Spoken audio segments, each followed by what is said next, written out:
her screaming shame, in case you couldn't make that out. Now, it's against the backdrop of Donald Trump's deeply unpopular agenda that candidates are jumping into the 2026 race for Maine senator. Susan Collins has not officially thrown her hat in the ring, but others aren't waiting around. That includes Graham Platner, an oyster farmer and Army and Marine veteran who's getting a lot of attention for ads like this one. I did 4 infantry tours in the Marine Corps and the Army. I'm not afraid to name an enemy. And the enemy is the oligarchy. It's the billionaires who pay for it and the politicians who sell us out. And yeah, that means politicians like Susan Collins. I'm not fooled by this fake charade of Collins' deliberations and moderation. The difference between Susan Collins and Ted Cruz is at least Ted Cruz is honest about selling us out and not giving a damn. There you go. Joining us now is Graham Platner, Democratic candidate for U.S. Senate in Maine. It is great to see you, and that's quite an ad, I will say. I've seen lots of ads.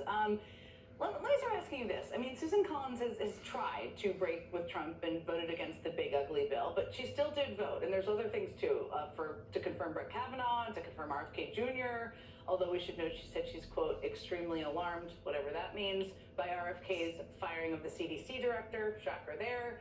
But there's so many things to dive into. You don't have the big ugly bill, but what are you focusing your campaign most on to draw the contrast with her?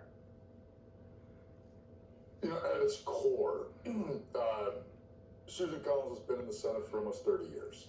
Mm-hmm. And in those 30 years, material conditions have gotten worse for working class Mainers.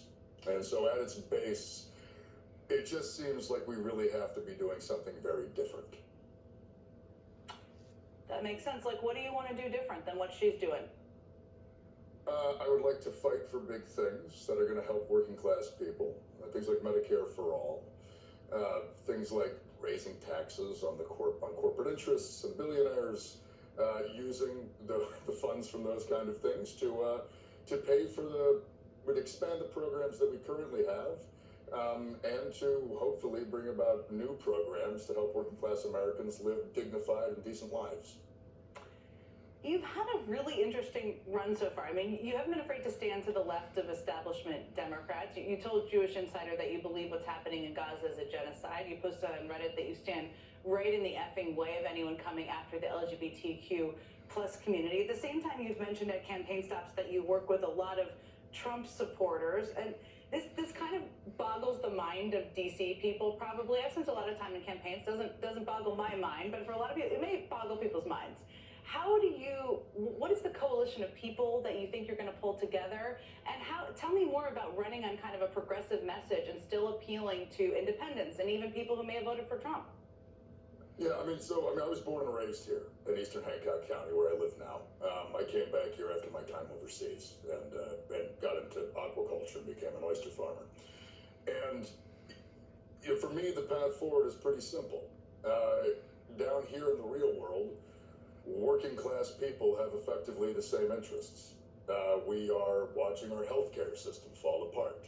We are watching the affordability crisis make everything unaffordable. We've watched wages stagnate and prices rise. Nobody my age or younger can seem to afford a home around here. And that's going to touch you whether you voted for Donald Trump or you didn't, whether you're a Democrat or you're a Republican.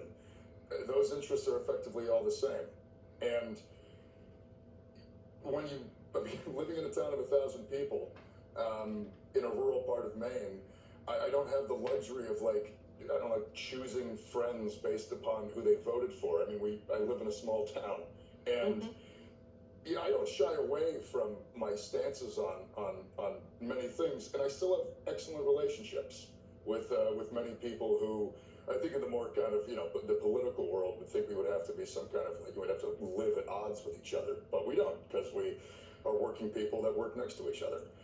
And when I talk to those folks, it is very clear that they know the same thing that I know, which is that we live in a system that is not built to represent the interest of working people. And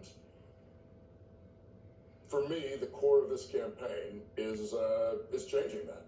Is building back a working class coalition here in the state of Maine to fight for big policies and big changes that we need in many ways to make it livable down here to be a regular human being in America. we've got to spend some time out in the country to understand everything you're talking about. And I think it's such an important message for people to hear. Before I let you go, let me just ask you, I mean, Governor Janet Mills said she's seriously considering a Senate run. She's not in the race yet. If she jumps into the race, does that change anything for you? No. No, I mean, we're going to run the race that we're going to run. For me, building out a real ground game, focusing on organizing, focusing on, frankly, kind of old shoe leather style campaigning, lots of canvassers, lots of field organizers. That's the kind of campaign I want to run. That's how I feel like we're going to be able to appeal across the working class in the state of Maine.